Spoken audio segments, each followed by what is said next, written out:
Let's talk about some bleeding myths. If I got a penny for every time someone asked me, so can you die via paper cut? Or what about if you cut yourself while you're shaving? I'd be a goddamn millionaire. Usually if either of them happen to me, I just apply pressure to it, give it a minute, and then it's done. The reason is from the prophylactic treatment that I take, the blood is already trying to do its work and it's like, okay, all stations, go, let's clot this bad boy.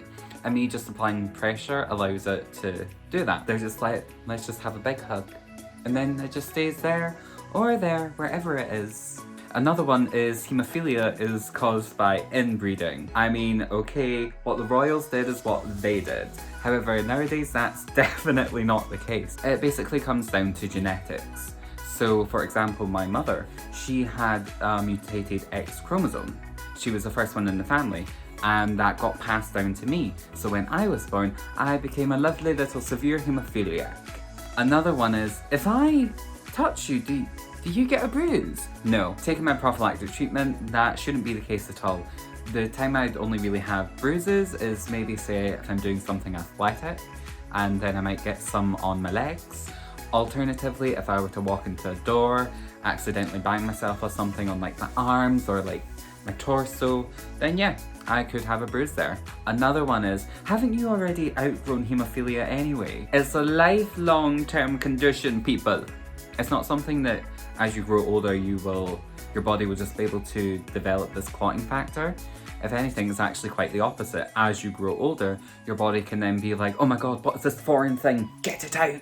And then your body will just stop making factor 8 and factor 9. And then as a result of that, you have haemophilia. Another myth is only boys can have haemophilia. Nope.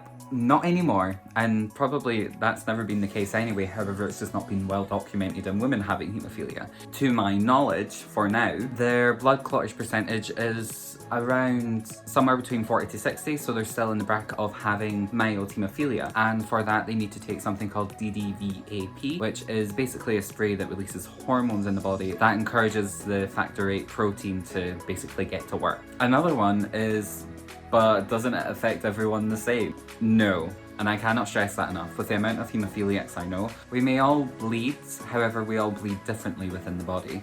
So for example, as I was growing up, I had a target bleed in my right ankle, whereas I know someone that's hard target bleeds into their groin. For example, there's Jack Bridge and there's Alex Dowsett, who are two Paralympics with haemophilia, and even their conditions have affected them differently. Surely people with haemophilia shouldn't exercise though. Well, actually, they should, because when you start to exercise, your body gets stronger. Once your body gets stronger, it's a lot less likely to have spontaneous bleeds here and there. You can check out my weight loss video up there where I explain the effects of being physically active and how it benefited my haemophilia. Haemophilia is a royal disease. That's true, it started in the 1800s with Queen Victoria in England.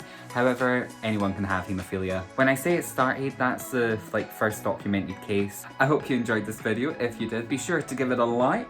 Don't forget to subscribe if you haven't already. And leave me a little comment just being like, oh my god, I never thought about that, or oh, who knew?